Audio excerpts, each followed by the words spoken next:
ಅಲ್ಲ ನೀವು ಮುಖ್ಯಮಂತ್ರಿಗಳು ನಾ ಹೇಳೋದು ಒಪ್ಕೊಂತೀನಿ. ಅವರು ಚಾಮರಾಜನಗರ ಹೇಳಿದ್ರು ಆಕ್ಸಿಜನ್ ಬಗ್ಗೆ ಸುರೇಶ್ ಕುಮಾರ್ ಅವ್ರದ್ದು ಕ್ಯಾಬಿನೆಟ್ ವಿಚಾರವಾಗಿ ನಾನು ಇದ್ದೆ ಅಲ್ಲಿ ಕ್ಯಾಬಿನೆಟ್ ಅಲ್ಲಿ. ಅವರು ಏನು ಹೇಳಿದಾರೋ ಅದು ಸತ್ಯ ಹೇಳಿದ್ದಾರೆ. ನಾನು ಮುಖ್ಯಮಂತ್ರಿಗೆ ನಾನು ಹೇಳೋವಂಥದ್ದು ಸರಿ ಅಲ್ಲಾಯ್ತಲ್ಲ ಆಕ್ಸಿಜನ್ ಘಟನೆ, ಅವರೆಲ್ಲರ ಮನೆಗೂ ನೀವು ಹೋದ್ರಿ, ಅವರೆಲ್ಲರಿಗೂ 1 ಲಕ್ಷ ಡಿ ಕೆ ಕುಮಾರ್ ಹೋಗಿ ಕಣ್ಣೀರ್ ಹಾಕಿದ್ರು. ಹೌದು, ಈ 11 ಜನ ಸತ್ರಲ್ಲ, ಅವ್ರ ಮನೆ ಯಾಕೆ ಹೋಗ್ಲಿಲ್ಲ ನೀವು? ನಾನು ಯಾರು ಹೋಗಿಲ್ಲ? ಎಲ್ಲಿ ಹೋಗಿದ್ದೀರಾ? 11 ಜನ ಯಾರು ಹೋಗಿದ್ದೀರಾ? ಮನೆಗೆ ಹೋಗಿದ್ದೀರಾ? 29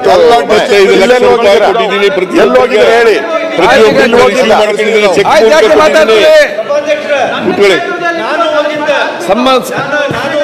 ಕನ್ಸರ್ನ್ ಡಿಸ್ಟ್ರಿಕ್ಟ್ ಮಿನಿಸ್ಟರ್ ಎಲ್ಲ ಕಡೆ ಹೋಗಿದ್ದಾರೆ. ಓಕೆ ಸುಧಾಕರ್ ಎಲ್ಲ ಹೋಗಿದ್ರಿ, ಎಲ್ಲ ಸುಧಾಕರ್ ಸುರೇಶ್ ಎಲ್ಲ ಅವ್ರವ್ರ ಜಿಲ್ಲೆ ಹೋಗಿದ್ರಿ. ಹೋಗಿಲ್ಲ ಅಂದ್ರೆ ಸುಳ್ಳೆ ಕೇಳ್ಬೇಕು. ನಾವು ಹೋಗಿದ್ವಿ, ನಾನು ಹೋಗಿದ್ದೆ, ಸುಧಾಕರ್ ಗೊತ್ತಿಲ್ಲ ಬಿಡಪ್ಪ, ಗೊತ್ತಿಲ್ಲ.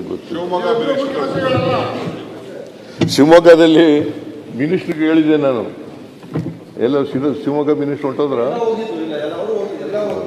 ಆಮೇಲೆ ಬೆಂಗಳೂರಿನಲ್ಲಿ ನಮ್ಮ ಮಿನಿಸ್ಟರ್ ಕಳಿಸಿದ್ದೆ